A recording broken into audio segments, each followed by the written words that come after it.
ጤና ይስጥልን። በዚህ ዜናችን ሀገሬ ቴሌቪዥን የዓለም ዋንጫን የቀጥታ ስርጭት እንዳያስተላልፍ ሊታገድ ስለመሆኑ፣ የሰባተኛው ጠቅላላ ምርጫ የቅስቀሳ ማብቂያ መለከት ስለመነፋቱ፣ የገንዘብ ማጠብ ወይም መኒ ላውንደሪንግ ማቆሚያን አስመልክቶ ብሔራዊ ባንክ ያወጣው አዲሱ ጥብቅ መመሪያ፣ በሌለበት ተፈርዶ በቁጥጥር ስር ስለዋለው ተከሳሽ አሜሪካና ኢራን ስለመስማማታቸውና ሌሎችንም እነግራችኋለን።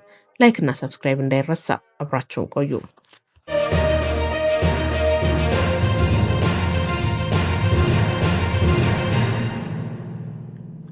ብር ሳይኖረው የ4 ሚሊዮን ብር ቼክ በመፈረምና በሌለበት 6 ዓመት ጽኑ እስራት የተወሰነበት ተከሳሽ በቁጥጥር ስር ዋለ። ተከሳሽ ንጉሱ ታደሰ የግንባታ ፌሮ ብረት አቀርባለሁ በማለት ለግል ተበዳይ በርካታ መጠን ያለው ፌሮ ብረት አሳይቶ 4,047,872 ብር በመቀበል ለመተማመኛ ቼክ ፈርሞ በመስጠት አድራሻውን አጥፍቶ ተሰውሯል። የግል ተበዳይ ወደ ባንክ ሄደው ሲያረጋግጡ በቂ ስንቅ የሌለው በመሆኑ በለሚ ኩራ ክፍለ ከተማ ፖሊስ ዋና መምሪያ ቀርበው ባመለከቱት መሰረት ፖሊስ ተገቢውን የምርመራ ማጣራት ተግባር በማከናወን የፍርድ ቤት ማዘዣ ትዕዛዝ በመውጣት ተከሳሽን በማፈላለግ በቁጥጥር ስር ሊያውል ችሏል። ተከሳሽን ፍርድ ቤት ቀርቦ 500,000 ብር የዋስትና መብት ተፈቅዶለት ቢለቀቅም በቀጠሮ ቀን ሊቀርብ ባለመቻሉ በፌዴራል የመጀመሪያ ደረጃ ፍርድ ቤት የቦሌ ምድብ አርቲዲ ወንጀል ችሎት ህዳር 1 ቀን 2018 ዓ.ም በዋለው ችሎት ተከሳሽ ንጉሱ ታደሰን በሌለበት በ6 ዓመት ጽኑ እስራትና በ7,500 ብር እንዲቀጣ ወስኖበት ፖሊስም ተከሳሽን በመያዝ ለፌዴራል ማረሚያ ቤት እንዲያስረክብ ትዕዛዝ ተሰጥቶታል። የክፍለ ከተማ ፖሊስ ክትትል አባላት ባደረጉት ፍለጋ ግንቦት 17 ቀን 2018 ዓ.ም ተከሳሽ ንጉሱ ታደሰን በቁጥጥር ስር አውለውታል ይላል የአዲስ አበባ ፖሊስ ዘገባ። ብሔራዊ ባንክ በቁጠባና ብድር ማህበራት ላይ ቀጥተኛ ቁጥጥር ሊጀምር መሆኑ የህገ ወጥ የገንዘብ ዝውውርን ይታደጋል ተባለ። የኢትዮጵያ ብሔራዊ ባንክ የቁጠባና ብድር ማህበራትን በቀጥታ ለመቆጣጠር የወሰደውን እርምጃ ዘርፉ ለህገ ወጥነት የገንዘብ ዝውውር መሸሸጊያ እንዳይሆን ትልቅ እድል እንደሚፈጥር የፋይናንስ ባለሙያዎች ገለጹ። ባለሙያው አቶ ገመቹ ብርሃኑ ማህበራቱ ከብሔራዊ ባንክ ቁጥጥር ውጭ መቆየታቸው በፋይናንስ ገበያው ላይ ከፍተኛ መዛባትና የደህንነት ስጋት ደቅነው መቆየታቸውን ጠቁመዋል። የፋይናንስ ባለሙያው አቶ ገመቹ እስካሁን ማህበራቱ የብሔራዊ ባንክ የቁጥጥር ማዕቀፍ ውስጥ አለመኖራቸው ለህገወጥ የገንዘብ ዝውውር ወይም መኒ ላውንደሪንግ ሰፊ በር ከፍቶ ቆይቷል ብለዋል። ህገወጥ ገንዘብ ያላቸው አካላት የገንዘቡ ምንጭ ለመደበቅ በአባላት ቁጠባ ስም በትናንሹ እየከፋፈሉ ወደ ማህበራቱ በማስገባት ወደ ህጋዊ የባንክ ስርዓት እንዲቀላቀል ሲያደርጉ መቆየታቸውን ባለሙያው ጠቁመዋል። አዲሱ አሰራር ግን ይህንን የገንዘብ ማጠብ ስራ ለመቆጣጠር ትልቅ እድል እንደሚፈጥር በነበራቸው ቆይታ ተናግረዋል። ባለሙያው አክለው ማህበራቱ እንደ ባንኮች ጥብቅ የካፒታልና የስራ ማስኬጃ መመሪያዎች የማይገዟቸው መሆኑ በገበያው ላይ ያልተመጣጠነ ውድድር ሲፈጥሩ መቆየታቸውንም ገልጸዋል። በተለይም አንዳንዶቹ ማህበራት እስከ 30 በመቶ ወለድ እንከፍላለን በማለት የተጋነነ ዋጋ ለብር ሲሰጡ መቆየታቸው በገበያ ላይ የተለያየ የብር ዋጋ እንዲፈጠርና ለገበያ ለመረጋጋት ዋነኛ መንስኤ መሆኑን አስረድተዋል። አቶ ገመቹ አዲሱ መመሪያ ትናንሽ ማህበራትን ከገበያ ያወጣቸዋል የሚል ስጋት ቢኖርም ይልቁንም ትላልቆቹን ወደ ማይክሮ ፋይናንስነት እንዲያድጉ ያበረታታልም ተብሏል። አሰራሩ ጥቂት ባለሀብቶች በማህበራት ውስጥ ያላቸውን ተጽዕኖ በመቀነስ ተራው ቆጣቢ ዜጋ ያከማቸውን ገንዘብ በተሻለ ሁኔታ እንዲጠበቅለት ዋስትናም እንዲያገኝ የሚረዳ መሆኑንም ባለሙያው ጨምረው ተናግረዋል። ይህ የብሔራዊ ባንክ የቁጥጥር እርምጃ በሀገሪቱ ያለውን የዋጋ ግሽበት ለመቆጣጠርና የኢኮኖሚ መረጋጋትን ለማምጣት ትልቅ ፋይዳ ይኖረዋል ሲሉ የፋይናንስ ባለሙያው አቶ ገመቹ ብርሃኑ አስረድተዋል። ከዛሬ ጀምሮ ምርጫው እስኪካሄድ የጥሞና ጊዜ ነው ብሏል የኢትዮጵያ ብሔራዊ ምርጫ ቦርድ። የኢትዮጵያ ብሔራዊ ምርጫ ቦርድ ለሰባተኛ ጠቅላላ ምርጫ ባወጣው የጊዜ ሰሌዳ መሰረት ከዛሬ ግንቦት 20 ቀን ጀምሮ ምርጫው እስኪካሄድ ድረስ የጥሞና ጊዜ መሆኑን ተመልክቷል። በዚህም ከዛሬ ጀምሮ ተከታዮቹን ተግባራት ማድረግ እንደማይቻል ቦርዱ አስታውቋል። በአካልና በአደባባይ የሚደረጉ እንቅስቃሴዎች፣ ፖለቲካ ተኮር የህዝብ ስብሰባዎችና ሰልፎች፣ የቤት ለቤትና የአደባባይ ላይ ቅስቀሳዎች፣ የቅስቀሳ ህትመቶችና ቁሳቁሶችን መለጠፍና ማሰራጨት፣ የቅስቀሳ አልባሳትን መልበስ፣ የመገናኛ ብዙሃን ስርጭት፣ የቀጥታም ሆነ የተቀረጸ የእጩ ወይም የፓርቲ ፕሮግራምን ማቅረብ፣ የማህበራዊ ትስስር ገጾችን በመጠቀም ቅስቀሳ ማድረግ፣ ፕሮጀክት ማስጀመርና ማስመረቅ ተከልክሏል። ሀገሬ ቴሌቪዥን የዓለም ዋንጫን በቀጥታ ስርጭት እንዳያስተላልፍ ሊታገድ ነው። የእግዱ ጉዳይ ከኢትዮጵያ ቴሌቪዥን ጋር የተገናኘ ነው።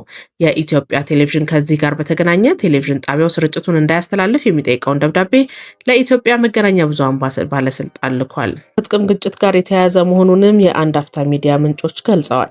ሀገሬ ቴሌቪዥን በቅርቡ በስራ አስኪያጅነት የተቀላቀለው ጋዜጠኛ ነዋይ ይመር ሀገሬ ቴሌቪዥን የዓለም ዋንጫን በቀጥታ ስርጭት ለማስተላለፍ የሚያስችለውን ስምምነት መፈራረሙን ከተናገረ በኋላ ከፍተኛ አድናቆት አድናቆትን አግኝቷል። ጋዜጠኛ ነዋይ ላለፉት 12 ዓመታት በኢትዮጵያ ቴሌቪዥን የስፖርት ክፍል ኃላፊነት ያገለገለ ሲሆን በቅርቡ በእጥፍ በላይ ደሞዝ በ75,000 ብር ወደ ሀገሬ ቴሌቪዥን በዋና ስራ አስኪያጅነት መቀጠሩ ይታወቃል። በዚህ ሰዓት ሀገሬ ቴሌቪዥን የጨዋታ የቀጥታ ስርጭቶችንና የስፖርት ተንታኝ ጋዜጠኞችን እያስተዋወቀ ይገኛል። የልማት ድርጅቶችም ምንም አይነት ማስታወቂያ እንዳያስነግሩ መመሪያ መተላለፉም ታውቋል። አሜሪካና ኢራን ተስማሙ። የሆርሙዝ ሰርጥን ዳግም የሚያስከፍተው የአሜሪካና ኢራን የመግባቢያ ሰነድ ኤምኦዩ ይፋ ሆነ። ስምምነቱ በተደራዳሪዎቹ መካከል ቢደረግም የፕሬዝዳንት ዶናልድ ትራምፕ የመጨረሻ ፊርማ እየተጠበቀ ነው። አክሲዮስ ዘገባ እንደሚያሳየው ኢራን በ30 ቀናት ውስጥ በውሃ ውስጥ ያጠመደቻቸውን ፈንጆች ለማጽዳት ቃል ገብታለች። የኢራን መንግስት የኒውክሌር ጦር መሳሪያ ግንባታውን እንደሚያቆምም ተናግሯል። አሜሪካ በበኩሏ ማዕቀቦቹን ስለማንሳት የምትወያይበት ሲሆን በተጨማሪም ሳቀስ የታገደውን የቴህራንን ሀብት ትለቃለች። ዋሽንግተንም ሆርሙዝ ሰርጥን እንደ ኢራን ሁሉ ትከፍታለች ይላል የመግባቢያ ሰነዱ። ዩሬኒየም እንዴት ማስወገድ ስለሚቻልበት ሁኔታ ውይይት ያደርጋሉ ቴህራንና ዋሽንግተን። የመንግስታቱ ድርጅት ሀገራቱ ተኩስ አቁሙን ገቢራዊ እንዲያደርጉም ጥሪውን አቅርቧል። ዘገባው የአስኪዮስ እና የአልጀዚራ ነው። ሰርጌይ ላቭሮቭ የአውሮፓ ህብረት የውጭ ጉዳይ ኃላፊ ንግግርን የማይረባ ሲሉ አጣጣሉ። የሩሲያው የውጭ ጉዳይ ሚኒስትር ሰርጌይ ላቭሮቭ አዲሷ የአውሮፓ ህብረት ውጭ ጉዳይ ፖሊሲ ኃላፊ ካጃ ካላስ የሩሲያን የጦር ኃይል ለመገደብ የሰነዘሩትን ሀሳብ የማይረባ ወይም ቂልነት ሲሉ ተችተዋል። ካጃ ካላስ በቅርቡ በሰጡት መግለጫ ሩሲያ ወደፊት ለጎረቤቶቿ ስጋት እንዳትሆን ወታደራዊ አቅሟ ሊገደብ ይገባል የሚል ፍንጭ ሰጥተው ነበር። ለዚህ ምላሽ የሰጡት ላቭሮቭ እንዲህ አይነቱ አስተሳሰብ ከእውነታው የራቀና የአውሮፓ ህብረት አመራሮች ያለባቸውን የዲፕሎማሲያዊ ግንዛቤ እጥረት የሚያሳይ ነው ብለዋል። አክለውም የአውሮፓ ህብረት በሩሲያ ላይ የሚከተለው የጥላቻ ፖሊሲ በክልሉ ሰላም ለማምጣት እንደማይረዳም ገልጸዋል። የቀድሞዋ የኤስቶኒያ ጠቅላይ ሚኒስትር ካጃ ካላስ በሩሲያ ላይ ባላቸው ጠንካራ አቋም የሚታወቁ ሲሆን በቅርቡ ነበር ጆሴፍ ቦይሮልን በመተካት የአውሮፓ ህብረት ከፍተኛ የዲፕሎማሲያዊ ጉዳዮች ኃላፊ ሆነው የተሾሙት። የሞስኮና ብራሰልስ መካከል ያለው ግንኙነት በዩክሬን ጦርነት ምክንያት እጅግ በከፋ ሁኔታ ውስጥ ባለበት በዚህ ወቅት የሁለቱ ወገኖች የቃላት ጦርነት ይበልጥ እየተካረረ መጥቷል ሲል የዘገበው አልአረቢያ ነው። እስራኤል በደቡባዊ ሊባኖስ በፈጸመችው ጥቃት ህጻናትን ጨምሮ ቢያንስ 6 ሰዎች ተገደሉ።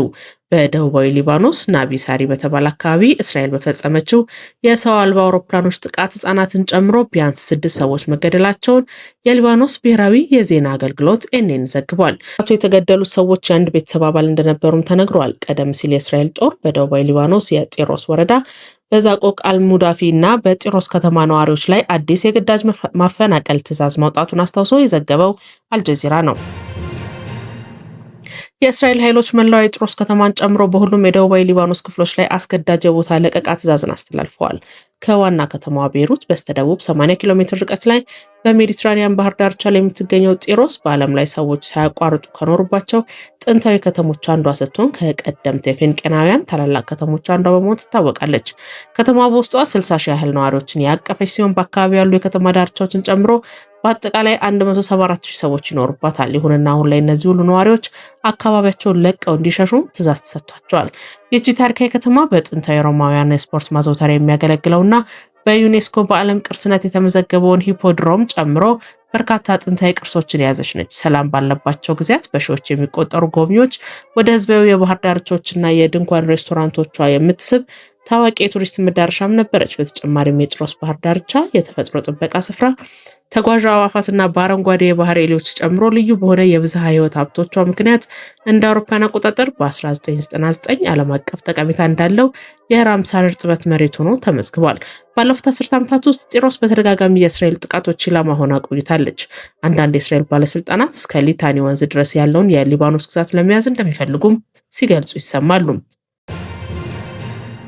የትራምፕ አስተዳደር ፕሬዝዳንቱን በጾታዊ ጥቃት በከሰሱት ጸሐፊ ኢጃን ካሮል ላይ የወንጀል ምርመራ መክፈቱን የዜና ዘገባዎች አመላከቱ። ኒውዮርክ ታይምስ እና ሲኤንኤን እንደዘገቡት አቃቢያነ ሕግ የ82 ዓመቷ ካሮል እንደ አውሮፓውያን አቆጣጠር በ2022 በትራምፕ ላይ ባቀረቡት የፍትሐ ብሔር ክስ ሂደት ለሕግ ክርክሬ ከውጪ ምንም አይነት የገንዘብ ድጋፍ አልተቀበልኩም በማለት በሐሰት መመሰከራቸውን እያጣሩ ይገኛሉ።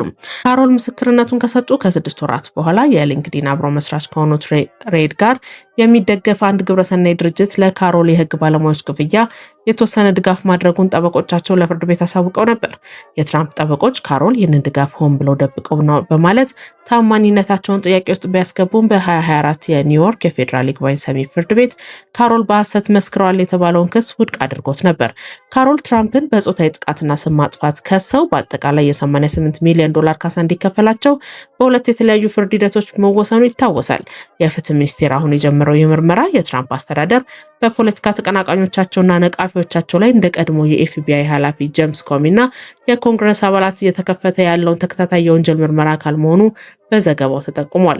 በጉዳዩ ላይ ተጠባባቂው የፍትህ ሚኒስቴር ቶድ ብላንች ከዚህ ቀደም በዚህ ክስ ላይ የትራምፕ ጠበቃ ሆነው በመስራታቸው ራሳቸውን ከምርመራው ሂደት አግለዋል። ዜናዎቻችን አበቁ። ላይክ፣ ሼር እና ሰብስክራይብ እንዳይረሳ።